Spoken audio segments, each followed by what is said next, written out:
Hey everyone, welcome back to On Purpose, the #1 health podcast in the world, thanks to each and every single one of you that come back every week to listen, learn, and grow.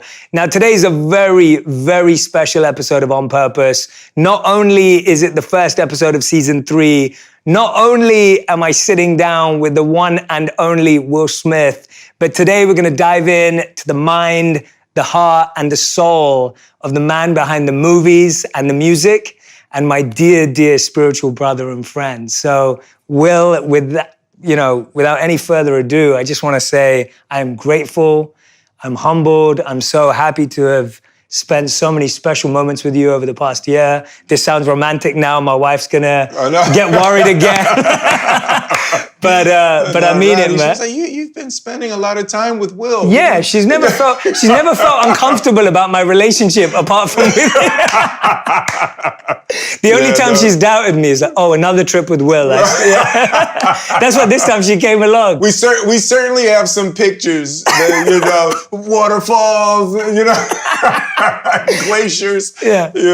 We definitely didn't even take all the pictures. But thank you, man. This is going to be special, and I'm just excited for us to serve together in this way. No, this is fantastic. It's been a long time coming for us to sit down like this. For the people listening, it's probably been a year. We're running up on a year now, right? Yeah. It's like 10 months or something like that. Yeah. That I've been studying with Jay. I fell in love with the Bhagavad Gita. Jay and I have been spending time. We've been hanging. We've been traveling together.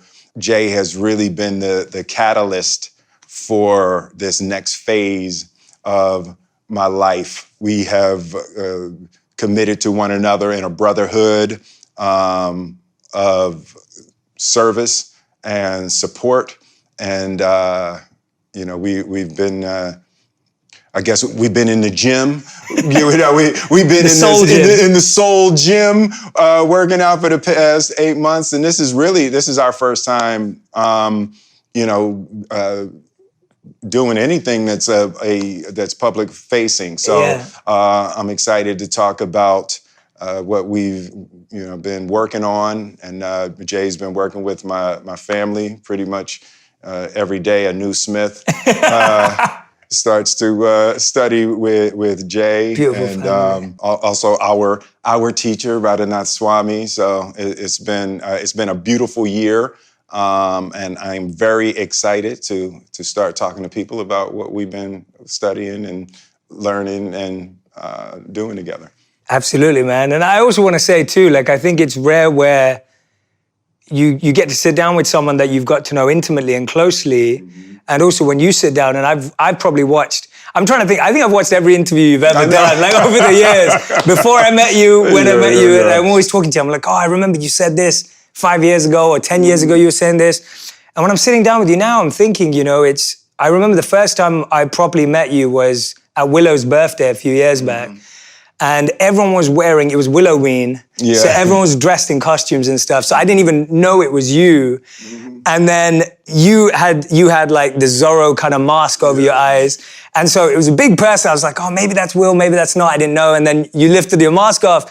And the thing I recognized you about from the moment I met you was just your ability. You have this unique ability to just be really present and kind and deeply there with everyone you meet. Well, thank you, man. And I think that for, having met you in public arenas, whether it was the Bad Boys premiere and then in our personal meetings, as you were mentioning, you're just even better. Well, thank you, man. And I think that's so hard to be when you're that good. But I remember that, and that was the hospitality me and Radhi felt with you, like that ability to care for each person walking in, the family aspect, making us feel welcomed and a part of it. That I just think that in today's world, that human aspect is what we're all missing. I think that is a part of my DNA. Part of it from difficult aspects of my childhood, I grew up with violence in my home, so I developed, a really acute emotional sense, out of defense. I just needed to make sure that my father was okay. I needed to make sure things were going well. And I just became really hypersensitive to emotional movement in a room as a defense mechanism. And then as I, grew and as I started to develop that, that heightened sense that started out as defense, as I settled down and, came into a deeper understanding of my power and my desires in the world, it was easier to connect to people in a loving way. It transferred easily from a defense mechanism to an ability to love and care for people. That's amazing though that you were able to process it positively. Yeah. I feel like we're living at a time, we've talked about this before, that our childhood experiences form our adult desires. Absolutely. And I feel like now people are starting to hear that in the conversation where they're like, oh yeah, because this happened with my parents. Yeah. Now I feel like this. How do you think you were able to, because we've talked about this before when you've talked about your mother, your father, what you learned from them. Tell us a bit about what you learned and how you were able to process it positively and engage with it rather than create a negative story from it. Because a lot of people may see violence and react differently. Yeah. I think there's always an aspect of us that when we feel unloved, in any capacity, in any relationship, when we feel unloved, when we feel mistreated, when we feel somehow disrespected, it's a natural reaction to want revenge. And I think that's what happens with most people, specifically in our most vulnerable stages when we're children, and we haven't done anything to deserve that kind of treatment. It's really hard for the ego to not click into revenge, and once I discovered that mechanism, once I saw that most of us walk around with, that we want revenge against that mistreatment. It's a little piece of that with all of us. So the problem is that when you seek revenge, you destroy yourself, and that's the paradoxical conflict that we all live in. Yeah. Someone has mistreated us. We want revenge, but if we take it, we hurt ourselves more. It's crazy how it's right? designed. You know what I mean? Yeah. So that is the, as Radhanath Swami referred to, the perplexing situation that we find ourselves in. And the only answer is loving kindness. And most of us don't want to hear that. It's like, I'll take my chances with revenge. I'm going to take my chances with punching this dude in the face or cussing this girl out or whatever it takes, but I can't do loving kindness. Yeah. And for me, I had such a beautiful example of loving kindness in my grandmother when I was growing up. I always knew I wanted to be that, the way that she loved and cared for people. I didn't realize that her giving was connected to her peace. That was something that I got a concept of later, but I always knew that was my example. And I think that's the critical part. We need an example. Somebody has to be an example. Human beings are creatures of example. You got to see it. Yeah. So that's really where I am in my life right now. I want to show what it looks like to be loving and kind and giving and forgiving, and I want to model those virtues as best I can. It's amazing how the thing we think that's going to help us feel better Yes. is actually what makes us feel worse. Yep. And you hold on to it because somewhere inside of you, you feel you have to be the person to show that person the truth. Like you feel like it's your responsibility. Yes. You're going to be the hammer of justice. Yeah, and so you carry that. And it reminds me of, there was this thing that, this lesson that we were talking about and sharing in our meetings was this quote by Russell Barkley where he said, people who need the most love ask for it in the most unloving ways. Absolutely. And that's what you were saying when you were giving examples of people in our society today who, it sounds crazy, but somehow they are seeking love. Absolutely. And when you kind of put that in your head, you're like, oh, like that's just a plea, a begging. A begging, a literal, like, it's not even a proposal, it's like a demand for love. It's a demand, absolutely. And you were saying that, and I love what you said then. That's why I'm bringing it back to what I was saying earlier. The reason why I was highlighting the personal aspect of you is that I think that the example that you're setting through who you can be is even more than what you've done. Mm-hmm. Yeah. What you've done is amazing and there's nothing to be taken away from it. It's phenomenal what you're achieving and what you continue to achieve.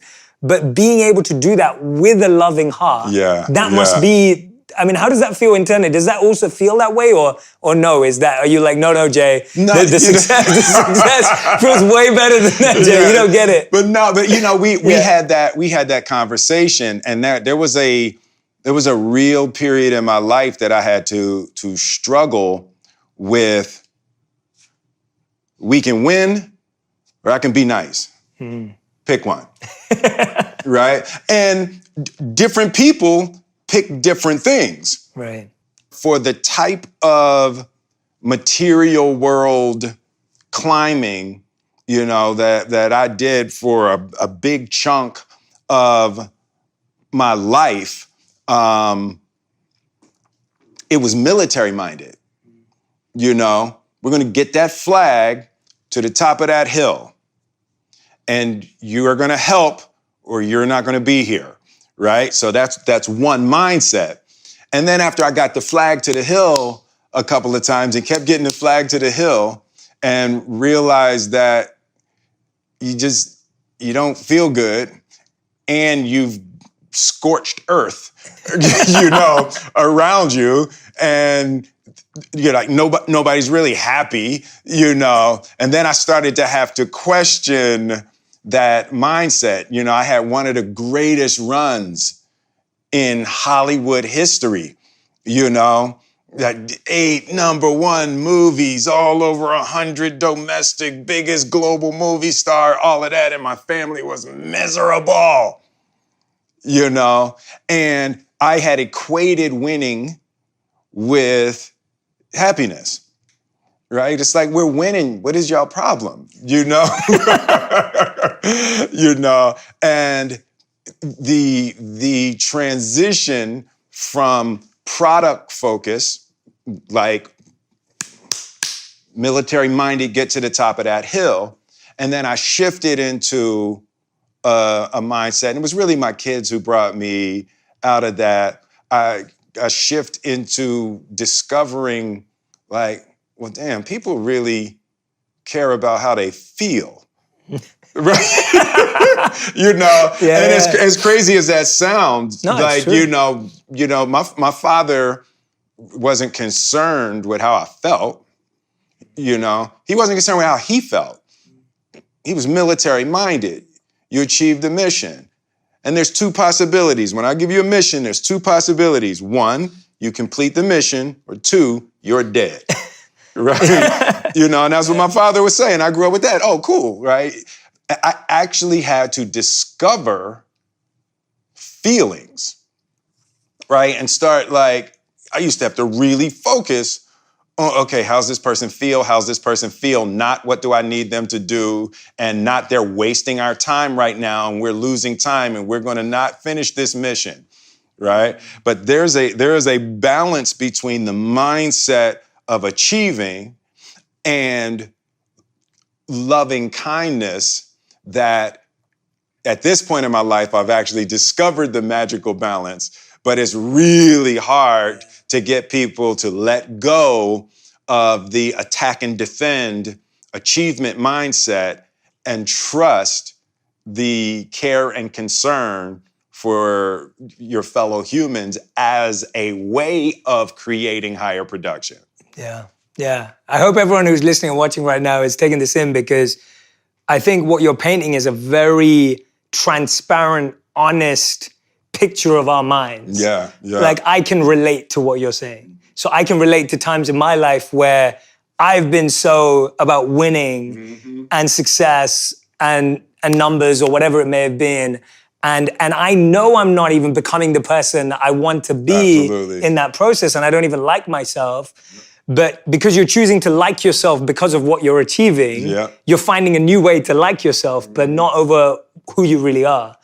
And so I just hope everyone who's listening and watching, you know, when you speak sometimes, Will, it's so extreme because you've got so close to that emotion that sometimes people can think, oh no, that's a bit extreme, I'm a bit more balanced. But really, we all have that kind of, does that make sense? Like, we all have a bit of that extreme instinct inside of us in some area of our life. And it's sometimes a delusion to feel, oh, I'm actually balanced. Like, we sometimes listen and go, oh yeah, no, that's him. Oh, like, that's him. His father was military. I'm balanced, you know? And we always feel we're balanced. Yes, exactly. I felt like I was balanced. I felt like I was balanced. We always feel like we're on that, as the Buddha would say, as we talked about, the middle path. Like, we always feel we're on the middle path and everyone's lost. I know, And everyone else is confused. Oh my gosh, that celebrity's confused, or that person's on the wrong path. I'm okay. But, you know, I really hope as you're listening to this, everyone, that put yourself in those shoes, put yourself in that mindset. It's a healthy activity to do. And you can learn something from the extremes also, right? And when you look at the athletes, right? There's a certain extreme mindset that you have to take on. I don't know that you have to take it on. What I do know is that in this society, we worship that mindset that, you know, it's the can you become Michael Jordan without that mindset? You know, and that is a really powerful, difficult question. It's like most people can't sustain the mindset.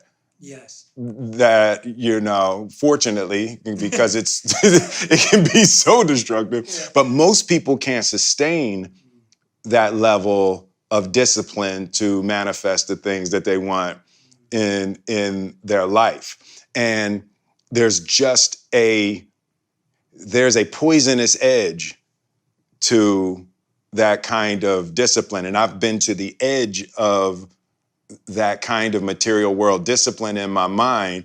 And I can tell you, you can have a whole lot of stuff and be miserable out there on that edge. And I found a much more comfortable and productive space in my life. And you still need that discipline. But it's like when you use that kind of power to achieve things, it's like there's a brutal reckoning. There's a brutal reckoning at the end of that. But the amazing thing about you is you've been on that path in that direction. I think people sometimes see these flips where they're like, oh yeah, now that you are rich and successful and famous, now you're going this way. But actually, from our conversations and how you've shared with the family, or even when we've worked with some of the friends in your life, it's like, this has actually been a long process. This isn't just 10, 12 months. This isn't just a couple of years. This has planted a seed from your grandmother through your whole life to always be reminded of it, to study spiritual paths, world religions, to study philosophies. Like, this is just a long process. Tell me about that belief your grandmother had in you, and tell me a bit about how she planted that deep seed, because I think what you said at the beginning, that we need that example, I think everyone, if they really reflected, there'd be someone in their life, either indirectly or directly, but sometimes we forget them. But when we've been talking and everything, your grandmother's been such a pivotal figure. Yeah, yeah. I'd love for you to share what you think she did that was so powerful, because maybe there are some parents listening today and brothers and sisters and grandmothers and grandparents listening today, and they'll be able to do that for their children and grandchildren. My father, my mother, and my grandmother, whenever I think about the three of them, I picture a triangle in my mind. And I see, like, my father was the base as discipline. And my mother didn't care about anything but education. Like, that you had to learn, grow, study, travel. Like, my mother was really serious about educating the mind. And my grandmother was love and God. My grandmother was that grandmother at Resurrection Baptist Church. And she had, we were doing our Easter recitations and we was at the nativity, So she was that grandmother at the church, and her life was deeply devoted to God and Jesus in the form of loving service. Right? So the form that it took was she was working hard to love everybody. I remember my grandmother bringing homeless people into our house when we were little and washing them in our bathtub. I thought that was the nastiest thing. I was like, ah! But she would be in the bathroom with her hands washing homeless people. And as a child, it was like, no! But as I grew older, I just saw how dedicated and devoted she was to living her life in service. It took me 50 years to figure, to figure out what the secret of that was, but there was a day of her life that wasn't devoted to loving and serving, and I just watched her. She worked the graveyard shift at the hospital, and she watched us, my brothers and sisters, during the day while my parents were at work. And then when my parents got off work, then she would take a little nap, and then she would go to work at the hospital, and she was the happiest person that I had ever met. Nothing fazed her. She was okay. And I remember I was about 12 and I had started rapping. And, so I had my rap books. I had all my little curse words and everything in my rap book. And she found my rap book, and she never said anything, and she just opened the cover and she wrote a letter to me.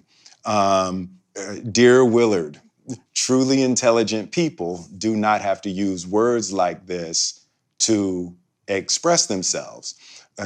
God has given you the gift of words. Be sure to use those words to uplift people. And I was sitting, I was reading that, and just love Gigi. Yeah. And that was part of the reason why I never used profanity in any of my music. Yeah. And it was like she missionized me in that way to make sure that what I was doing was uplifting others, and when you're telling stories, you can always find the part of the story that is a gift for the potential upliftment of somebody that would see it. Yeah, so, but yeah, she was all God, all love.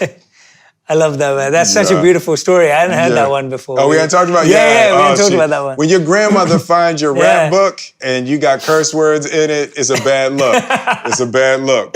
Well, it's good that you found it that early, and that had such an impact on you and brought you out. Where was as you started to grow in that success and that journey, and you decided you wanted everything you do to have a positive impact on others, whether it was music and then movies, and then that journey led you to just tell us about the hard work and graft that went into the creation of what you said earlier, which was like, I was working so hard and my family hated me and this didn't work. But tell us about that hard work, because I think sometimes it's forgotten. Yeah, yeah. And it's, it's almost like you don't realize how, when I started spending closer time with you and started seeing you on set. Yeah. And in the trailer, and then you'd walk out and in 2 seconds you'd be in character. Yeah. And then you'd walk back in and you'd be Will again. and then we were in your man cave and you have you have the movie plotted out and you'd walk me through like how that tells you what, and I started to understand and appreciate that what you do is a science, and it is strategic and systematic, and it is a skill you have worked on for decades and decades and decades. You start to realize that the external view of like, Will's charismatic and he's cool, and you start to realize like, yes, but that is underpinned with just hard work. And I think that that's a real awakening that a lot of people don't get to experience when they see you on a big screen. Because you don't see all of that there. You don't see the learning of the lines, and you have a phenomenal memory. Like we're studying spiritual books together, and you can remember stuff that you've read that day, and that comes from all your years of training, and even your ability when we first met, and you said, "Jay, I'm an actor. When we're just direct me, and we can do this because I can drop into a student mindset." Absolutely. So much of this is internalized. It's not. Tell us a bit about how long it took to learn all of this and start playing with it beyond just thinking, "Oh yeah, I've got this because I can act." I grew up in a military household, and while there are certain emotional drawbacks to that, there are intellectual and organizational pluses that are hard to beat. So my father was really strict on order, organization, and the incremental completion of tasks. And also combined with my mother's push on education. As a really young child, we had to put hospital corners on our beds, and our shoes were lined up, and so at 6 years old, we were forced to think along those military lines, and everything was a mission to my father. Like, there was nothing that was a basic task. You weren't just gonna wash the dishes. It was a mission, that had to be completed with, military precision, down to how much dishwashing liquid you're using and how much the bottle costs. And if you use that much, and how many dishes do you wash with that amount of dishwashing liquid, and how long are you going to be able to use this dishwashing bottle, so you can relate that to how much work you have to do to be able to wash that many. Your dad sounds Indian. Yeah. I have to say, I was like, Will, is your dad Indian?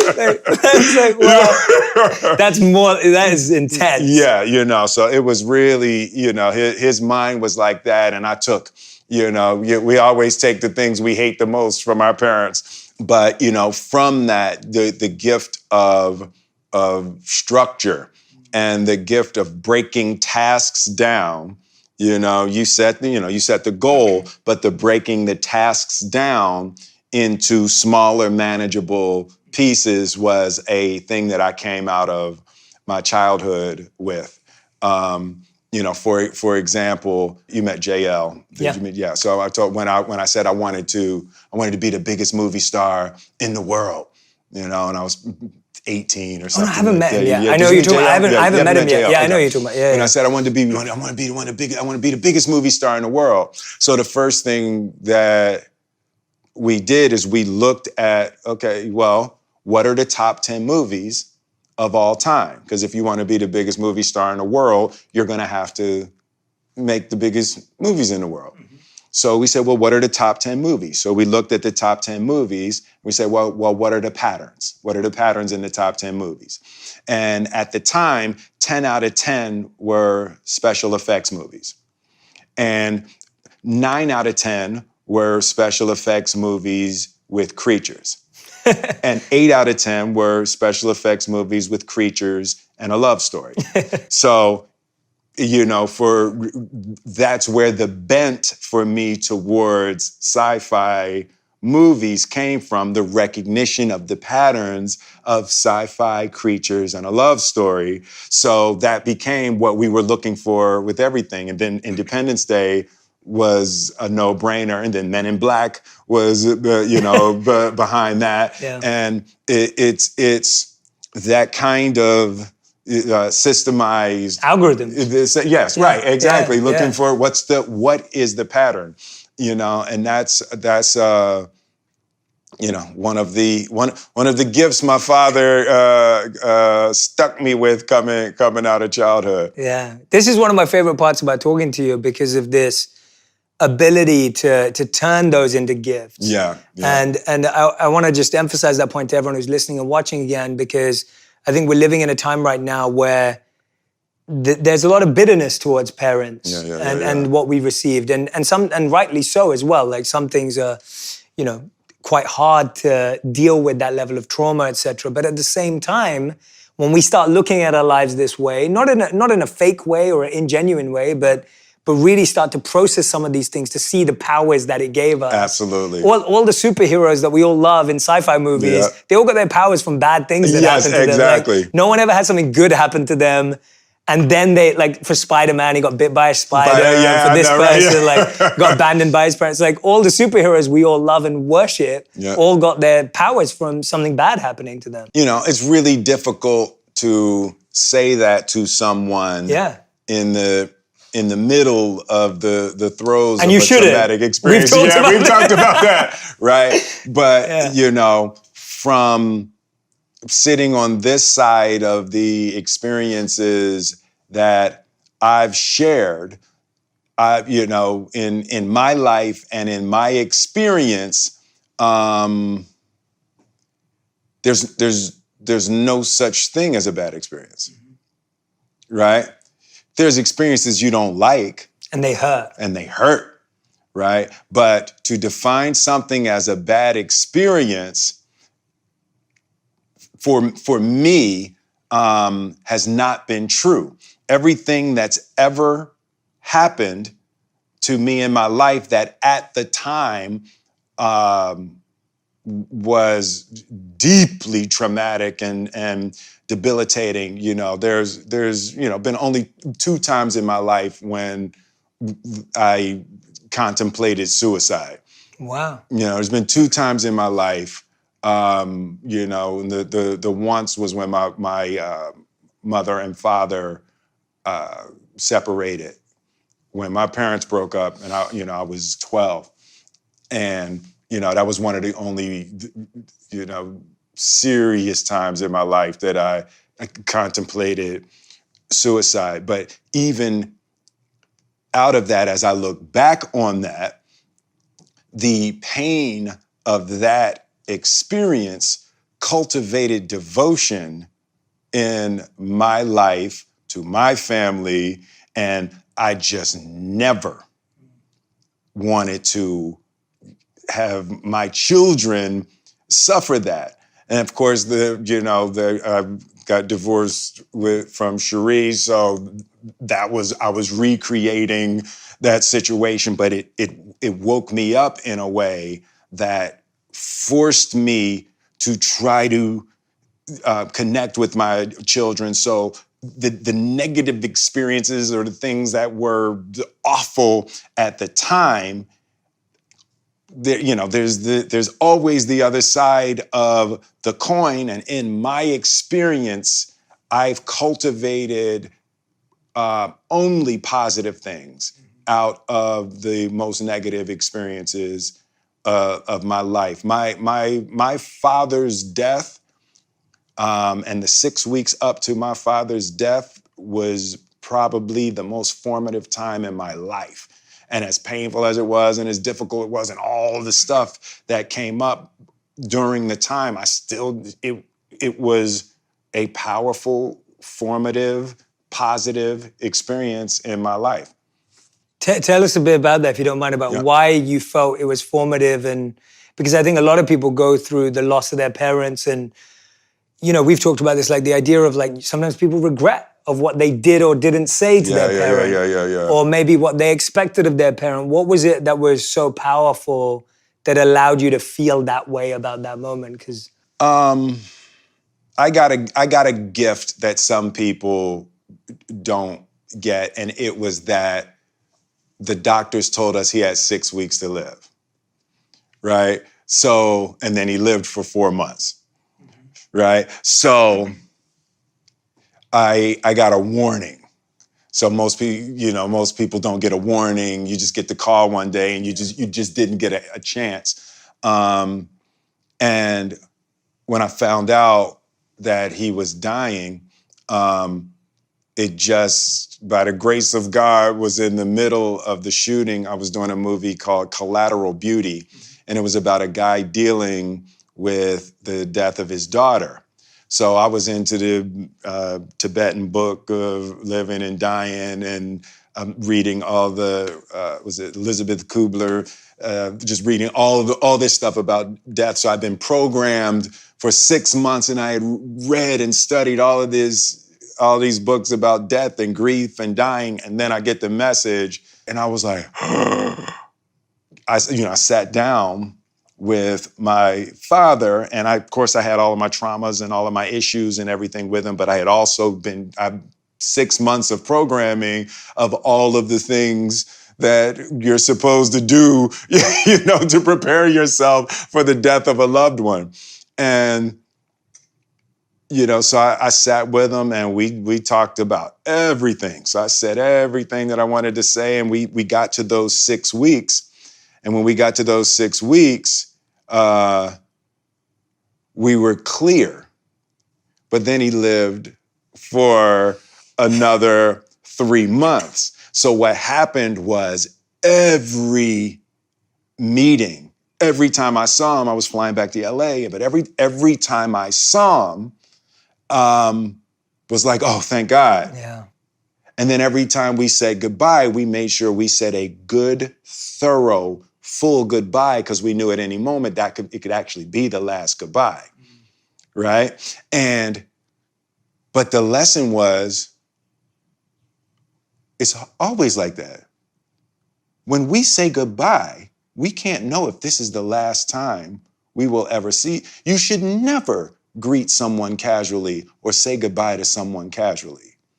And that lesson came from that experience. Every moment was so rich. Every time we saw each other, it was, and every time we said goodbye, we made sure it was a good, thorough, full goodbye. But that's how you're supposed to live every day anyway. Every time you leave your house could be the last time. You're supposed to be in the richness of your hellos and goodbyes and thank yous. And, so I learned that lesson with my father. And then when he passed, it was easy. We were finished, and just the lesson of that kind of presence and that kind of attention and that kind of recognition that tomorrow's not promised. And just getting shaken out of thinking that you're going to have, tomorrow. Anybody who hasn't spoken to their parents or their brother or their cousin that they had a thing with or their ex and they don't talk anymore, call them right now. You just don't think you're going to have a chance to call them to tomorrow or next week. And it's like that opportunity with my father changed every relationship in my life. I've cleaned all of the relationships in my life to no regret. I do not want someone to be gone and I wish I had and wish I could have. And I'm I'm not doing that in my life. That's beautiful, man. Thank you for sharing that. That's just, hearing you say that, I think there's a lot of people who needed to hear that. And I'm hoping everyone's going to pick up the phone and message. And if that person's not here anymore, still write them a letter. Right, absolutely. Right? If they're not here anymore and you didn't get to say all of that, write a letter. Read it out to them. Read it to a picture of them if that's what it takes. Absolutely. Like, allow yourself to share and express. Don't hold it in and hold it back, because somehow that energy will still reach that person, and that energy's left you too. So absolutely. You know, even if you can't call someone up today, make sure you still follow the same practice, because it's just not, it's never worth it. It's never worth it. It's just never worth it. Never worth it. And I love that idea of valuing each hello and goodbye. Absolutely. And not taking it for granted or taking it lightly. You never know whatever's gonna happen, right? You just have no idea. And unfortunately, we see it. This is the, there's actually a beautiful, I don't know if we ever talked about this, there's a beautiful piece in the Mahabharata, which is the Gita is a small part of. And one of the students asked the teacher, he said, what's the most amazing thing in the world? Like, what's the most incredible thing in the world? And the teacher responds and says, the most incredible, amazing thing in the world is that we see people leave all around us, but we never think it's gonna be us. I never. Like, so you see it and you have that moment again and again, and then you lose someone in your life and you think, oh, that could be me, or that could be someone else. And you live like that for a day, and then the complacency sets back in. Absolutely. Tell us a bit about, you know, you've been studying world religions and spiritual paths for a long time. Absolutely. And the first time I officially reached out to you and your team and everyone, which was a few years back now, was because I saw that you'd been reading the Gita. And the Gita was obviously the book that I read and studied so deeply and fell in love with. And after having studied world religions myself too, and I've had beautiful experiences reading the Bible and the Quran and the Gita. And so when I saw you talking about it when you were in India, I was just like, wow, like, this is amazing. Like, I'm already a huge fan. I love Will Smith. Like, how is Will reading the Gita? I was like, how did that even happen? And then when I got to know you and Jada and spoke to the family, I realized that you'd taken on a challenge to, like, study a world religion every year. And tell us about that and what you learned along the way. What were some of the traditions that stood out in your journey and what did you learn from them, whether it was the Kabbalah or even Scientology, all those, because you've shared so many beautiful lessons with me from what you've studied. And I'd love to pass them on. So what was, I guess probably in the first 10 years of our marriage, that was me and Jada's bonding, right? So every year we would pick a spiritual tradition and we would study it all the way through. How did you even start doing that? Like, because when I heard you did that, I think Jada told me first, and when I heard you did that, I was just like, it just took me aback, because you don't come across that all the time. And I was lucky enough to study world religions. My father started encouraging me when I was about 14 to start reading spiritual books. And I dated a Muslim girl who asked me to read the Quran. That's how I read the Quran, which was a wonderful experience in my life at 16. I read the Bible because we would celebrate Christmas, and I'd feel guilty that we celebrated Christmas, but I hadn't read the Bible. Oh, right. So I started going to church on Christmas and then reading about Christ and the Bible, and I just absolutely fell in love with the scripture. And then I was just reading so many different books. And finally I came back to the Gita, which was the book I was brought up with. But yeah, tell me about even why you and Jada decided to do that. So I don't even know how it developed as a thing. I know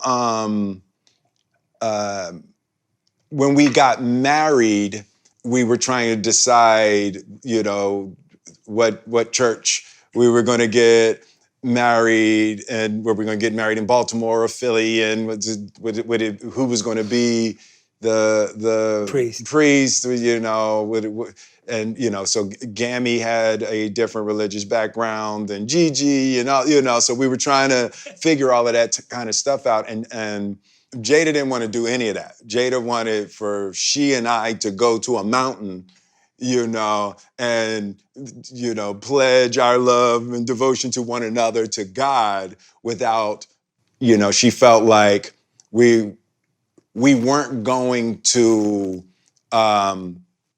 adhere to this specific religious tradition. We would just be picking it for her mother or my grandmother or something to try to figure that out. So I think the discussion about the religious background we would raise our children in is what came up when we first got married. And she grew up in a thing called the Ethical Society in Baltimore, and they would honor the different religions. And my background, I grew up, I went to a Baptist church. I went to a Catholic school. And somewhere in that first decade of our marriage, we were like, oh, wouldn't it be hot if we could say that we had read cover to cover all of the major holy books? And we started with the Bible. And I just remember seeing her Bible was marked. You know how I do my books now. You see how all my books are highlighted all the way through. And, she completed the entire Bible, 7 months before me, right? So now it's on, right? So then when it came to time for the Quran, I was like, I wanted to win, right?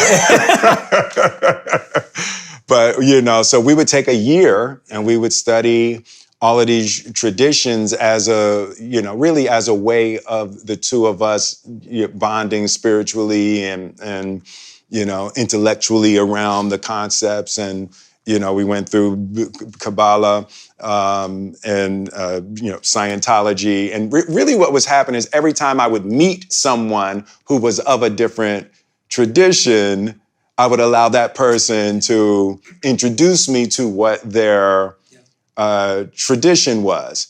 And then I did Ali. And so we circled back around to the Quran during that time. But we really just, we love the idea of spirituality and the study of the love of God.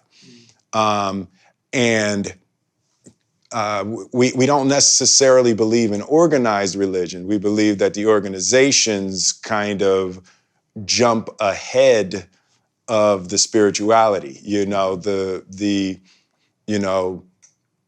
The Church of Christ is very different than Christ. The steps that Christ actually walked.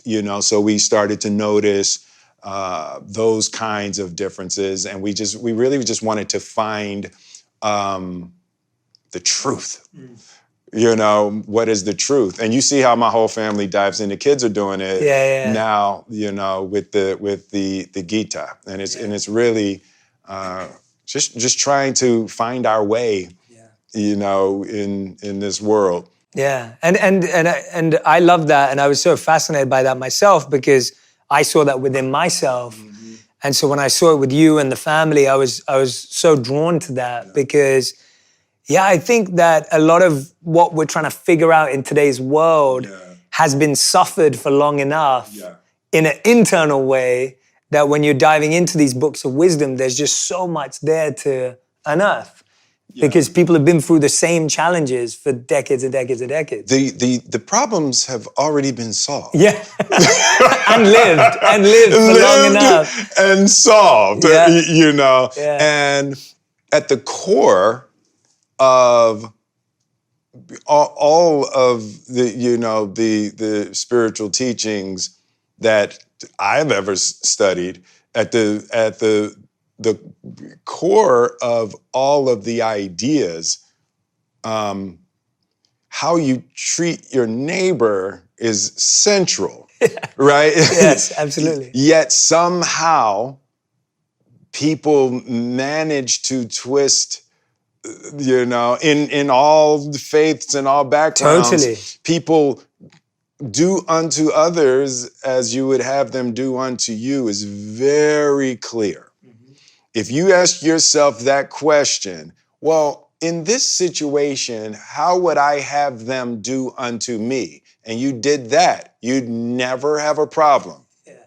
because the answer is never going to be, I think they should curse me out and spit on me and whoop my ass because I was tripping.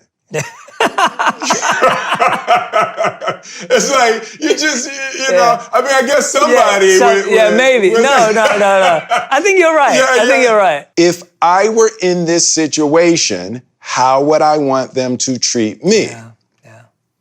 Right? It's huge. It's the most simple, yet the most profound. Most profound. Our teachers in the ashram would always tell us, and I've said this to you before, but they'd always tell us that these principles, you'll learn them on day one, you'll think that you know them on day two, but you spend your whole life trying to realize them. Yes.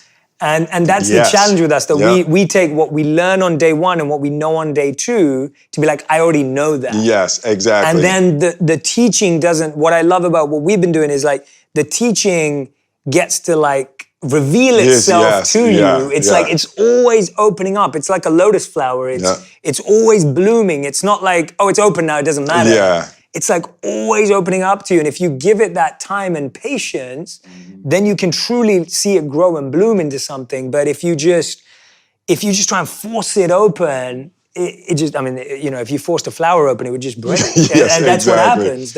What I say to you all the time is, you know, so to give people a sense of it. So we were doing, you know, 2 to 4 hours a day, you know, a few days a week for months. For months, yeah. For months, you know, and you know, we were spending as much time together as we would spend with our families or other things. So we've logged some real hours in this last year, and the thing that was always amazing to me is that we could take 8 hours, right? And we spend it and we get it and we study, we do all of that. And you leave my house and I pick up my phone, how quickly somebody could snatch me. I was like, and it really is a serious moment to moment practice to remember to be nice to people. When you get sucked back into the foolishness so hard and so fast. And that was frustrating to me for a while. Like literally we would do 8 hours. And I'm great. And you wouldn't be off of the block yet. And I pick up my phone and it's a business call, and literally that fast, like literally in 45 seconds, my mind could get triggered back into that mindset. You know, I know now that's just, it's every day. Yeah. It's, you don't get to know it and be done. Like it's a daily practice for the rest of your life to be able to deal with the foolishness of this world in a way that's productive and kind. Yeah. Now everyone knows I'm terrible at what I do. Well, I know.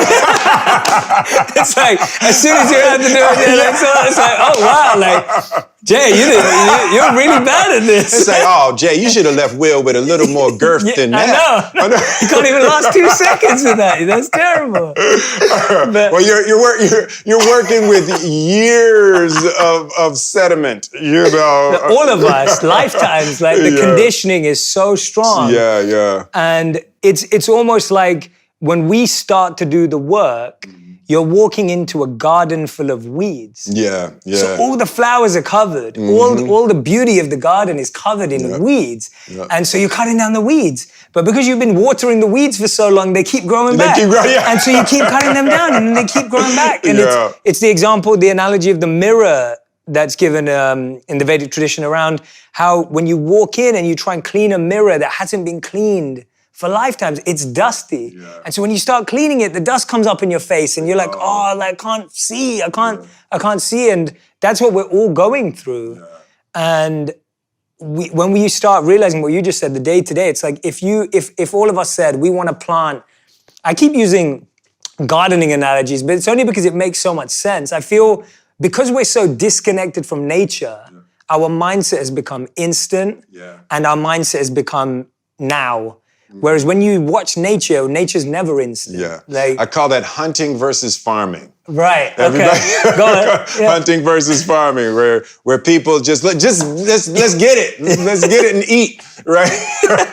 That's a great. I love that. I love that. You know, versus no, we're gonna We're gonna plant the crops, grow the. I love that. Yeah, because it's the idea that if me and you said we want to plant a tree, you'd have to come back to that tree every day to see how it was doing. Yeah. And it wouldn't be a tree for many, many years, but you'd have to come back every day, water it, sunlight, move it, replant the soil. Yeah. And that's what we're doing with ourselves. But for some reason, because we're so disconnected from nature now, we think that, if I just meditate today, then it's, it's like saying, I'll eat today and I don't have to eat tomorrow. Yeah, right. Like, or I showered last week. I showered last week. I'm good. I'm good. But yeah, it's, and it was your commitment. I remember when we were on that first phone call and I was like, you were like, oh yeah, I want to work on this. I was like, how much time do you have? Like, how much time do you have? And you're Will Smith, so I'm thinking you don't have any time. And I don't know how serious you get yet. Yeah. I'm not aware yet of how immersed and obsessed you get with stuff. I'm still learning about you. And then you're like, I've got 2 hours. And I was like, all right, 2 hours a week, 2 hours bi-weekly, 2 hours monthly. You're like, no, 2 hours a day. 2 hours a day. And I was like, wow, he's real. I was like, he's serious. I was like, wow, he's for real. And then, it was, and I'd go away and you re-inspired so much of my own study. And that's what I was telling to you over Christmas, which is when we kind of broke off as I went to London and you've been traveling.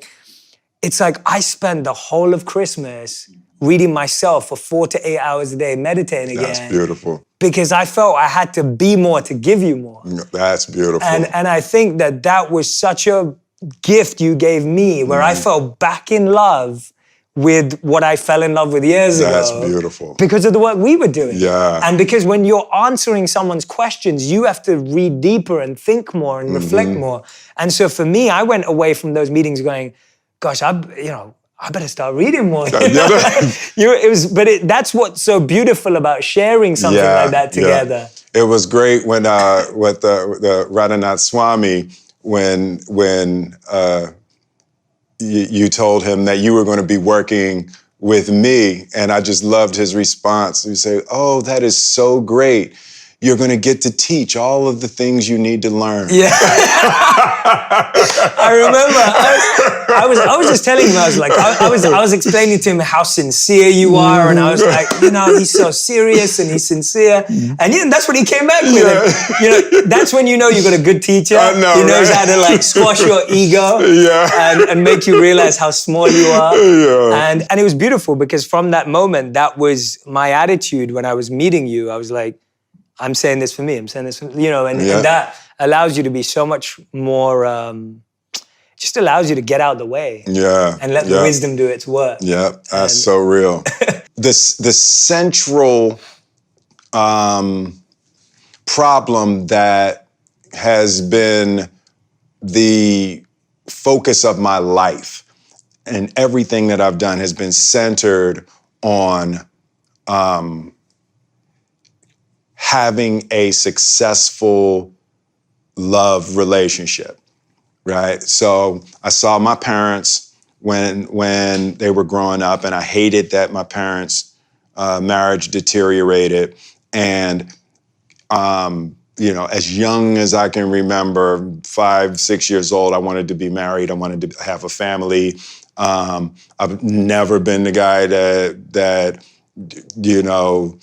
wanted to do threesomes and groupies, and I've never been that guy. I always wanted to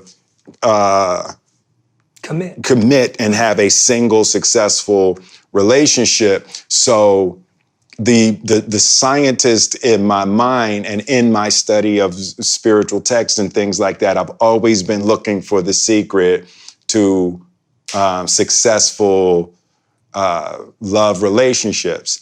And then as I've grown, it's sort of expanded, and I'm seeing the through line the same basic ideas are successful parenting, and the same basic ideas are being a successful follower or a successful leader or a successful student. And I started to see the central issues with all of human relating. And it's the problems, or it's not even problems, the problem is really singular. If you're talking about a husband and a wife, or you're talking about a parent and a child, or a Democrat and a Republican, or a Saudi and an American, whatever, in all of the configurations of human difficulty, at the center of it is almost exclusively a lack of understanding of the other person's perspective, right?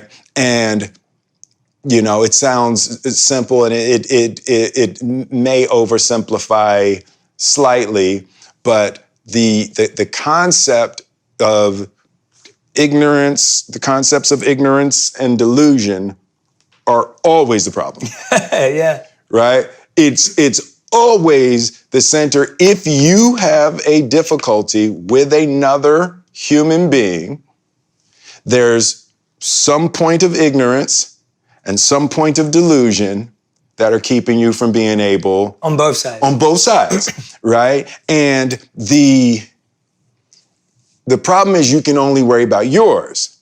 You have to clear yours. And then once you clear yours and your vision gets clean and purified, and you approach a person from a purified space, things get a whole lot easier, And it's like you are always bringing poison to the party. And when you recognize that in any difficulty you're having with any human being, you brought poison to the party, right? And if you can focus on locating and purifying the poison you brought, it opens up entirely new avenues of connection and compromise and solutions that you can create with a person. And, that has really been the central focus of my life, and being an actor has been spectacular in that way, because my life is exploring my mind, and changing it, right? When I play a character who believes something that I don't believe, I have to learn how to feel something that's in opposition to my truth, which is a spectacular skill set to have to uproot beliefs, implant new ideas, and have them blossom on camera at the right moment. It's been such a powerful inner process of development to explore acting in conjunction with spirituality and supreme absolute truth, to explore that as my job. Is fantastic. Everyone should be trained as an actor. I know, right? When you first said that to me, I was like, I never thought of it. And obviously I'm not an actor, and so I wouldn't know that. But when you said that to me, I was like, wow, that's like how people should be taught how to be students. Right. Because the idea that you have the skill set, and it's a skill to put your beliefs aside and go, I need to live by the beliefs that this character would die for. Absolutely, yes. Like, what would they be willing to die for? Yes. And then you're experimenting with it, and then you can see whether you like it or not. Right, absolutely. And how it feels. Whereas most of us are so grounded in our own beliefs that we don't know how to take that hat off and put another one on. Absolutely. And that's where all of our issues come from, because that story of someone else. Someone that that did that extremely well in probably the most difficult circumstances with Nelson Mandela. Yes, absolutely. And, we've spoken about it many times. You've spoken about it publicly many times. I found this clip of you guys together that I love. That I have to show you. It's a while ago, but it's one of, it's really, I've watched this whole, I would watch Anyone who's watching, you have to go watch the whole thing. I'm only showing Will a short clip, but it's this clip here. I don't know if you remember. I was saying to you, I'm an actor. I make rap music. That's what I do. What can I do? And I sat with Mr. Mandela and was so inspired. You want to quit your job. You want to go out in the streets. You want to fight. And he said, no, you have to understand the power of what it is that you do. You have to understand the hope that is created by the work that you create. And he told me that not to force it, that the call would speak to me. And today the call has spoken to me, and I humbly, gratefully, and will aggressively respond. And I thank you. Wow. Speak aloud, I just remember I'm more than 100 years old. You'll have to tell me what he said. Yeah. That's Willow sitting on it. Oh, wow. wow. It gets better. It gets better. Wow. Goodness. I had forgotten about that.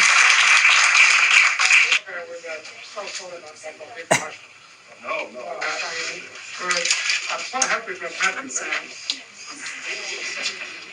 Good Willow. Thank you.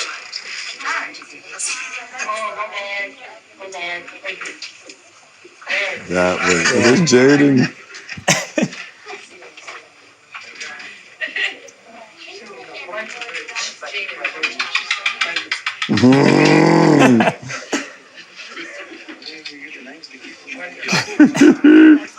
That's wild. Yeah.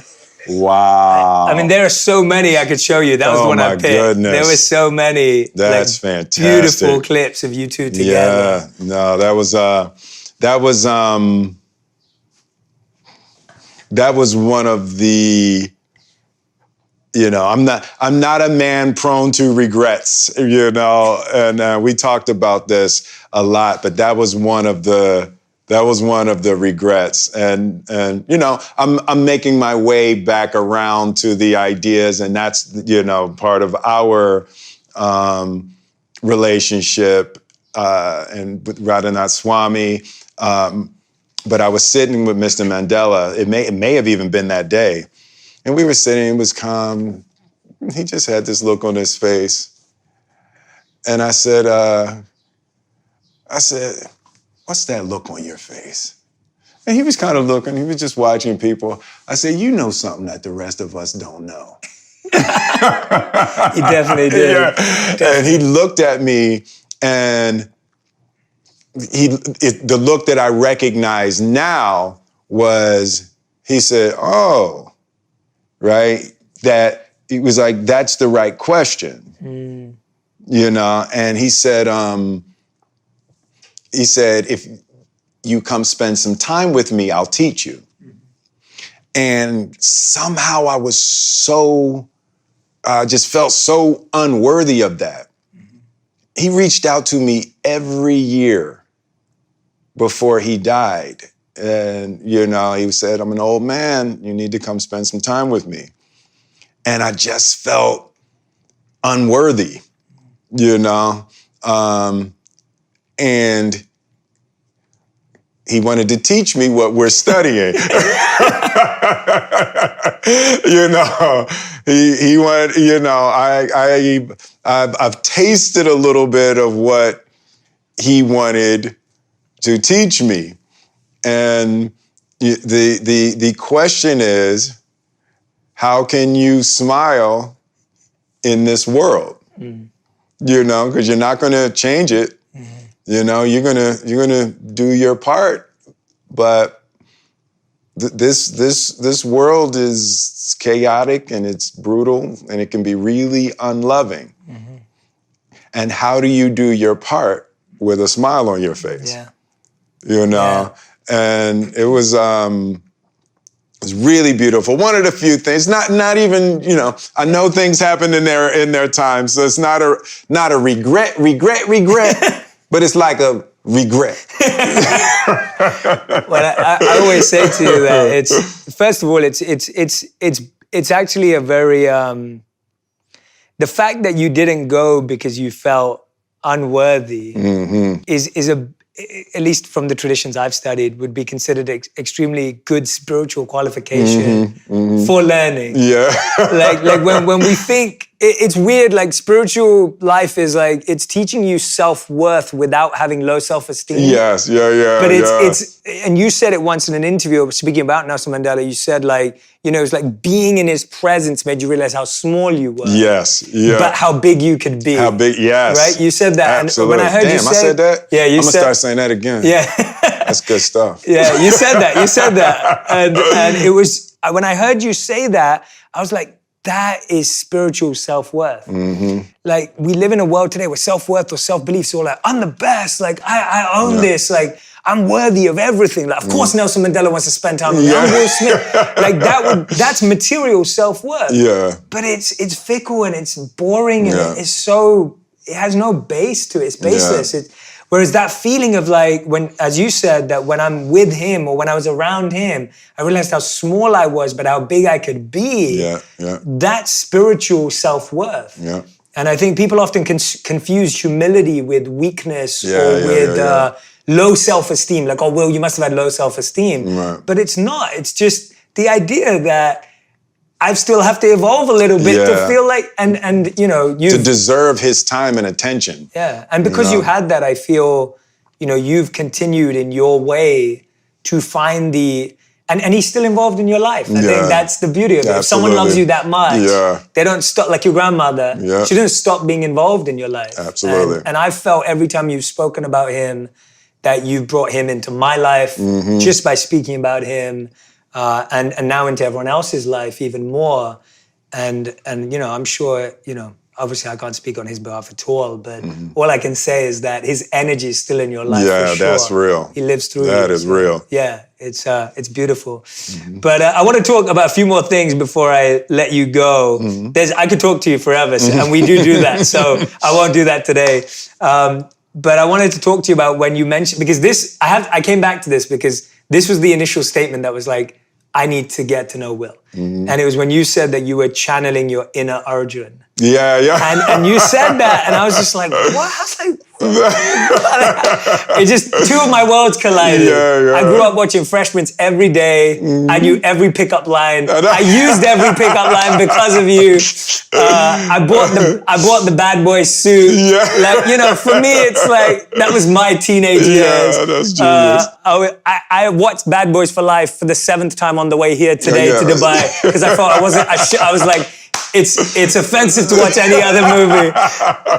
So I've been a big fan for years. Then I go off, be a monk. I come back, and then I'm in the world, and then I see you say this, and I'm like, what? Like, to me, it's just,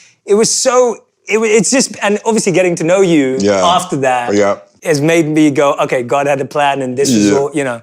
But tell me about why Arjun as a character for you has been, because you even, and I think this is because of you and your storytelling, you even brought Arjun in my life more to life. So tell me a bit about why Arjun was so synonymous with you. And you know, so there are figures in spiritual texts and just in general for human beings, you know, being creatures of example, and there's, you know, probably for 5 or 6 years before Arjun, I just was stuck on Abraham. I just loved Abraham's life, right? And I was following Abraham, and on his, you know, on his deathbed, he gets up to wash the feet of the guests in his house. You know, just stories like that,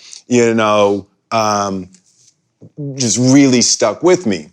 So then I started reading about Arjun, and the circumstance that he was in, for people that don't know, Arjun is in a battle. His family has tripped out. He's a wonderful archer. He's the best archer in the world. And his family trips out and take the kingdom. And they're like, they snatch his wife and they're trying to disrobe his wife. And he's looking like, yo, what are y'all jokers doing? And he comes home and he's like, and they seize the kingdom and he can't believe that they have done this. And he's a warrior and, he could get the kingdom back, but these are his uncles and his brothers-in-laws and his teachers and people that he loved and trusted, and they took his kingdom. And they prepared an army and they're going to fight Arjuna, and he's devastated that his family and his friends and all of that for material gain would do this to him. And he's deeply pious. And they prepare an army, the greatest army that's ever been assembled, except that they don't know that God is driving Arjuna's chariot. Yeah. right? And they think they're going to tear through Arjuna, they're going to do all of this, but God is driving Arjuna's chariot, right? And even in that, Arjun, he's like, how can me killing all of my family be the right answer, right? And on the other side of that, he's like, well, I'll just let them kill me. I'm not doing that. There's no version of me going into battle with them. I don't care how wrong they are. I don't care. And as I just got deeper and deeper into that story, it's like, I feel like that all the time, right? I feel like I'm in what Radhanath Swami referred to as a perplexing situation. Always. Always, right? That I feel stuck in a perplexing situation with people I love where there's not clean answers, right?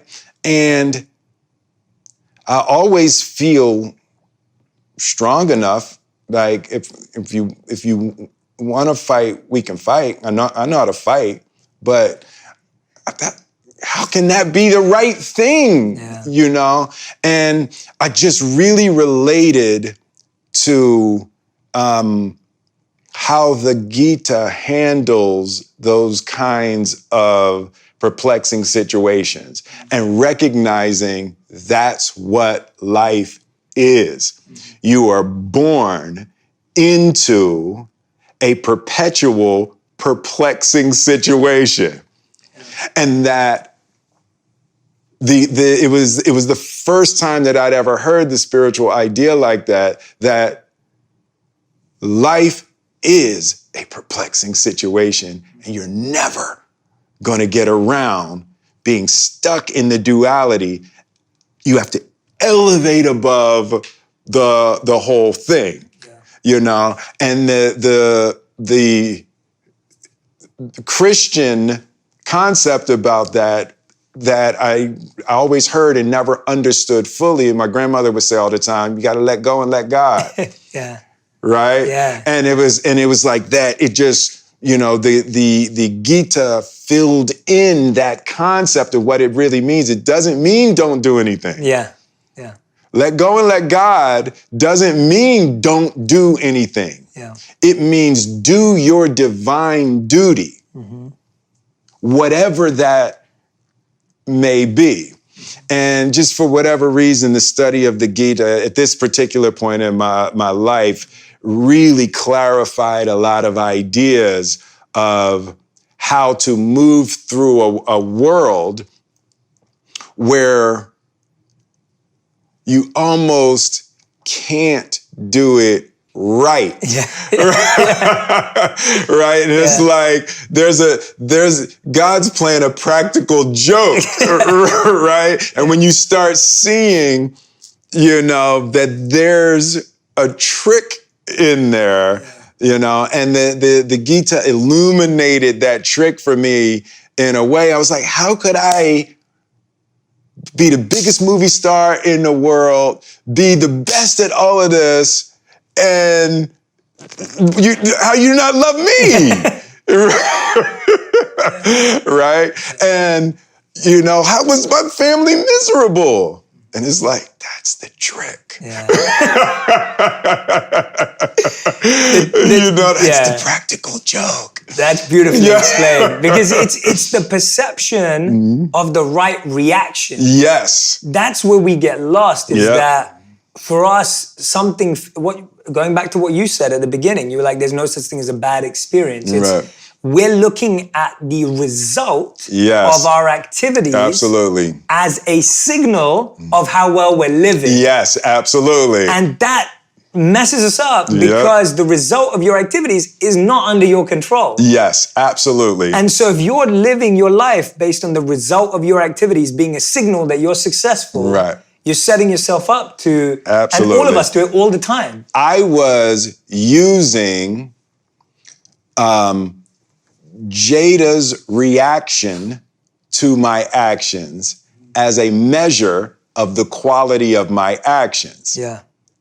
And one thing has nothing to do with the other. Yeah, absolutely. Right? And that's not what we're taught, right?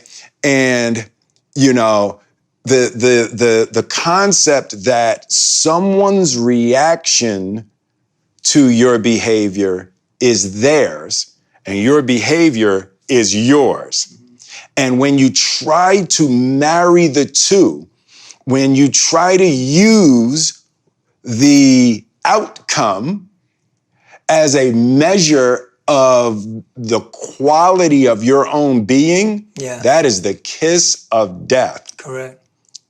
The way that this material world works, you can do everything right and it still go wrong in terms of outcome. Yeah. And you can do everything wrong and it still goes right in the outcome.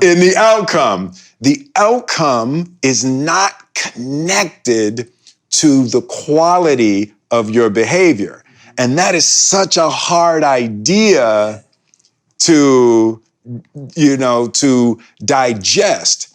So when I started interacting with Jada and with my family as what a friend of mine, Michaela Bohm, Love Michaela. Yeah, what she refers to as a freestanding man, right? So I am certain and I am committed to being who I am and how I want to be without a craving for someone's approval, right? Because I know their approval doesn't have anything to do with me, right? Yeah. And, sometimes we get stuck in these situations where we're seeking the approval of someone for our self-esteem. Yes. Self-esteem is about yourself, right? Absolutely. But we start looking to other people for our self-esteem. And, sometimes we find ourselves looking in broken mirrors to get a reflection of ourselves, right? And the greatest tragedy is when you look into a broken mirror to see if you're pretty, right? And you're gonna let that person tell you about your inner qualities. And the greatest tragedy is when you look in a broken mirror and you're gonna change your face to try to look good in a broken mirror. Man, I'm so glad to be free from that. That was fantastic. That is incredible. And that's it. That's literally it. Yeah. Like when you can free yourself from that cycle. Yeah. And it's a trap. It's rough. It's crazy. It just keeps you there. And but that's what I think I keep seeing in your journey, like to see you at this stage in your career to still be growing, still be pushing. I mean, for people who don't know, like, I have to share this because it's what I find, and this is the only time I get to tell everyone, is, like, for me to see you on set, busy, like, I mean, for anyone who's never been on set, it can be a stressful environment. It's high pressure, like, you're acting, you got to know your lines, you got to interact. And The sun's going down. The sun's going down. Will would literally come back in the trailer and he'd be reading in between being on set. So reading spiritual texts, spiritual books in between. And I just saw that and I was like, wow, like, it takes so much effort and determination and hunger to be filling each and every gap with growth. Yeah.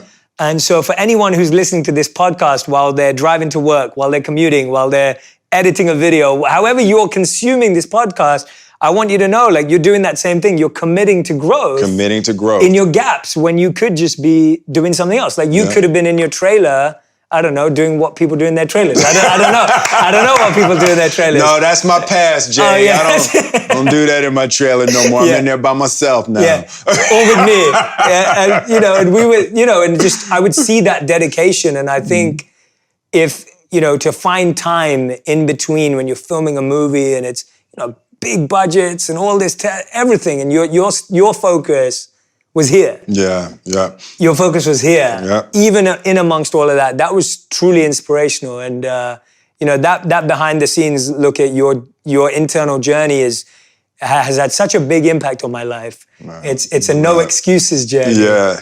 It's the only thing to do, right? So, and that's to learn, right? We have to free ourselves from the darkness of our own ignorance. And you wouldn't call something a problem if you understood it. The problem is you don't understand it, right? That's why you're calling it a problem, right? You don't call things problems that you have complete comprehension of, right? So the process of freeing yourself from the pain and the misery of your difficulties and your problems is in, constantly cultivating a broader comprehension of the deeper, absolute truth of what's actually happening, right?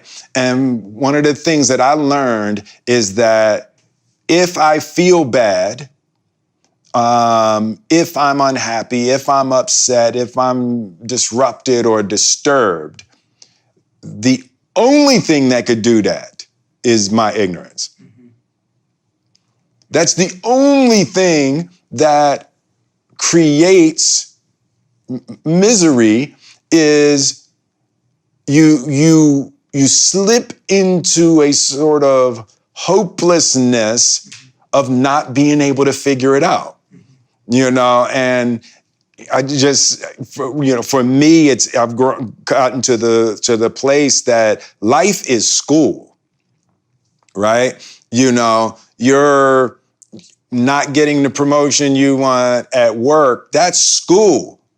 Get it, figure it out, So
Someone in your family is sick. That's school. That's like, life is the greatest teacher there is. You just have to be willing to learn and recognizing that your pain and your suffering is the thing that the universe is poking at. So you recognize that's where you're ignorant. Yeah. You know, you wouldn't be having those struggles in those areas if you had a deep, broad comprehension of the fundamental realities of those situations. Mm-hmm. Yeah, it's so beautifully said. Again, as I was listening to you, I was thinking about how we're programmed to believe that life is for enjoyment. Right. But actually it's for education. It's for education, yes, and we keep seeking enjoyment in the education. Yes. So we're trying, we think we're in a candy shop, but we're in a classroom. I call that the poisoned honey scenario, right? You're seeking enjoyment. You want something sweet and you don't recognize that honey's poisoned, right? It's going to be sweet going down, but it's, the kickback on that thing is something terrible. Yeah. And we see that in, what you're creating now. And I remember we talked about how you're amazing as the genie, and you were saying how you felt you got to be so much of you and in the character. But even with the release of Amend that just came out, like, I feel like we've talked about this concept before, and you brought it up. You were like, the sacred clown has always been the emblem and the symbol. Yeah. And again, it's God's gift where you get to entertain, make people laugh, but you want to help people grow through that. Absolutely. And that's really hard to do, but you do. Yeah. That's you. That's who you are. And tell us about how that's now coming through in the work you're doing, like how you've actually brought this into reality, because sometimes it can feel very heady. But you've really been working hard on taking it out of the head, into the heart, and into the world. Yeah, and that was one of the things about Aladdin that was so defining for me, and that concept of the sacred clown. I had written that down in one of my books, 5 or 6 years ago. And it's like, at my core, it's either who I am or who I want to be, but it's in there. It's in there really deep. And in playing the genie, it was like, that I was at home, right? That combination of fun, light, silliness, and the imparting wisdom to Aladdin, right? I was like, that's who I want to be in the world. I want to be singing and dancing and being silly and playing and all of that, and then sneaking the ideas in, under the joy. But I had heard that, I think it was the Lakota Indians or something like that, the Native Americans. Right. They had the image of the sacred clown, which is often considered negative. But it's like I connected to it. It's like, oh, that's right. That's what the singing and dancing and all of the joy and all of the smiling and all of that is for. It's just a beautiful conduit for the ideas. And, that's just at my core. I'm happiest in that space. Yeah, beautiful. Well, I could talk to you for hours, and we will. And I'm sure we will. But I'm going to ask you what I call the final 5. These are one-word answers. One-word answers. 1 word to one sentence, the fast 5. Okay, fast 5. Will Smith, these are your fast 5. The first is, what is the best advice you've ever received? The best advice I've ever received. The first day I got on the tour bus when we were leaving for the first time, leaving Philly, me and Jeff and all our squad. And the last thing my grandmother said as the door was closing, she said, She called me Lover Boy. She said, "Hey, Lover Boy, remember, be nice to everybody you pass on your way up, because you just might have to pass them again on your way down." And I was like, and that always stuck with me. I love that. That's great. All right, second question. What's the worst advice you ever received? The worst advice. My boy Charlie Mack. Charlie Mack told me, he said, "Hey man, listen. The way you make a woman love you, to make a woman love you, you take out to dinner, and then as you going out to place, you just knock somebody out. Because a woman got to know you could defend her. You just knock somebody out. And if you knock, I mean, it could be a stranger, but you just knock somebody out and she see your strength, and that's how she'll feel confident, and it changes everything. It changes your sexual life. It just changed everything about it.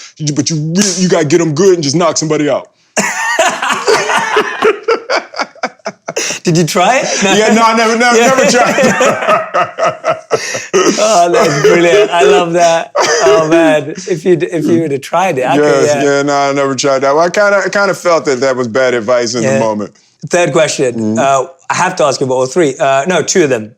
One thing you learned from observing the life of Julius Erving and Muhammad Ali. Oh wow! Yeah.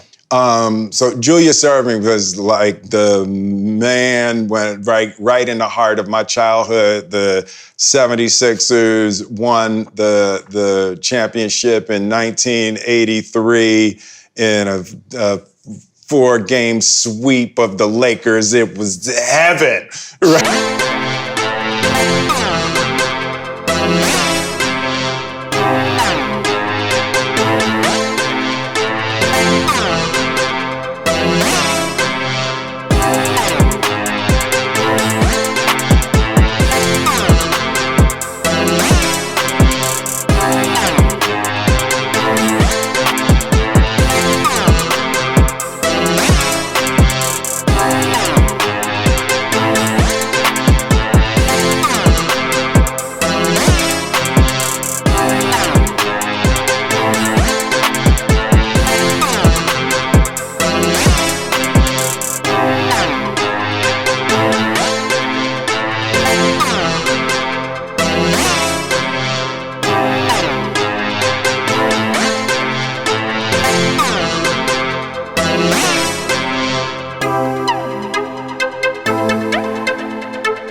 And Dr. J was in everything in Philly.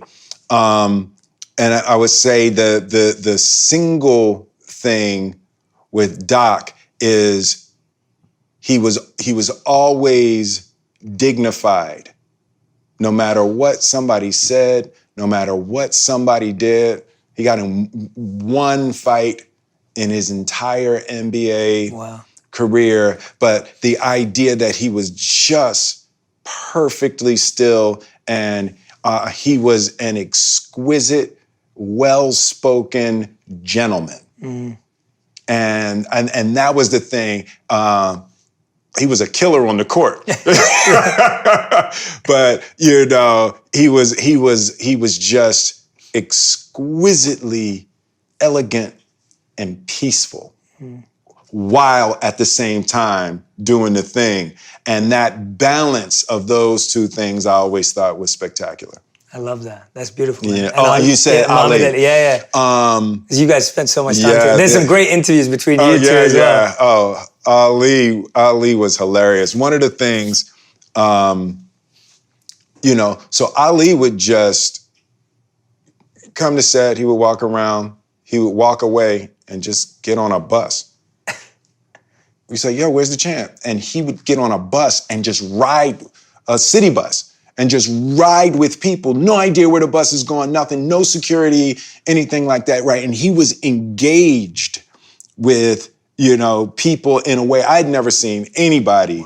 Like, as famous as he was, he engaged with people in that way. And I would say the total and utter submission to God, right? And he looked like he was arrogant, but it was the other way. It was like he was talking like that and acting like that because he was so utterly submissive to the will of God.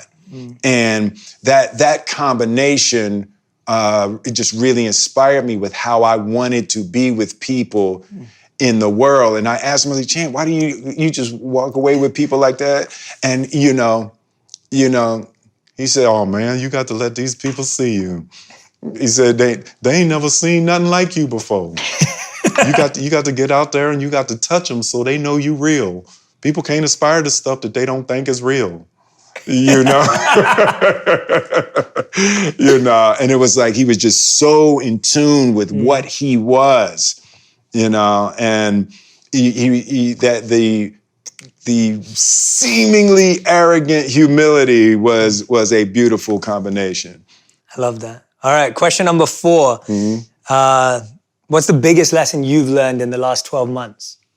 In the last 12 months, I would say it's that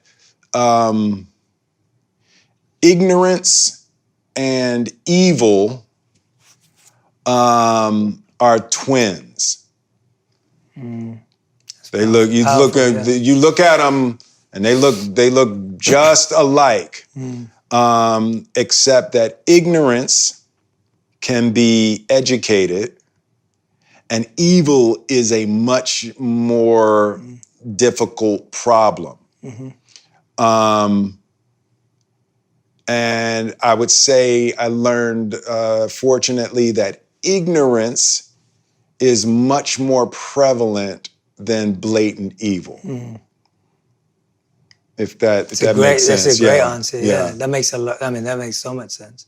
We have to have a whole episode about that. So that makes a lot of sense. All right. 5th and final question: if you could create one law in the world that everyone had to follow, what would it be? One law that everyone had to follow.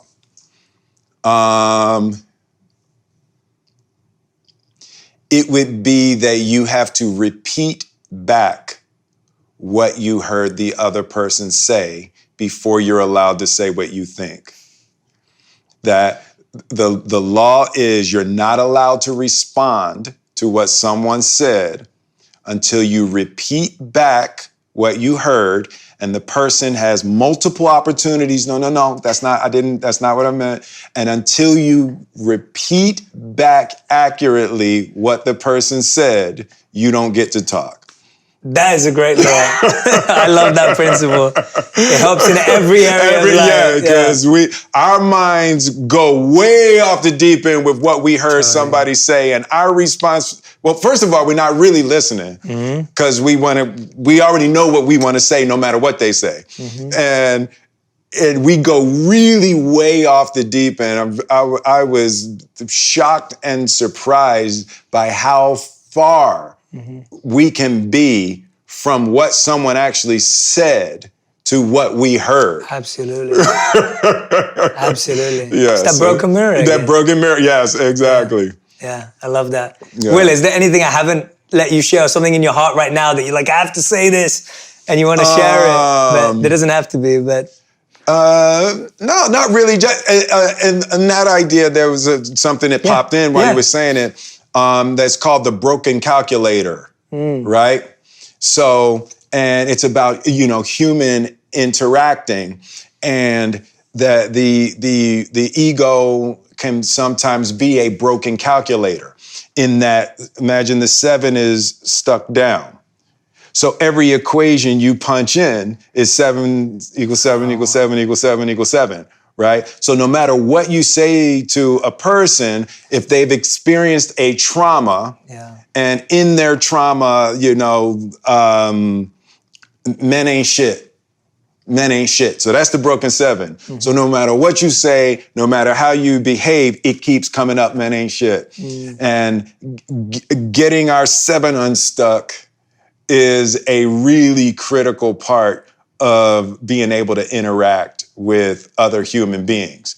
Because we're painting on everything we hear them say. We're adding our stuck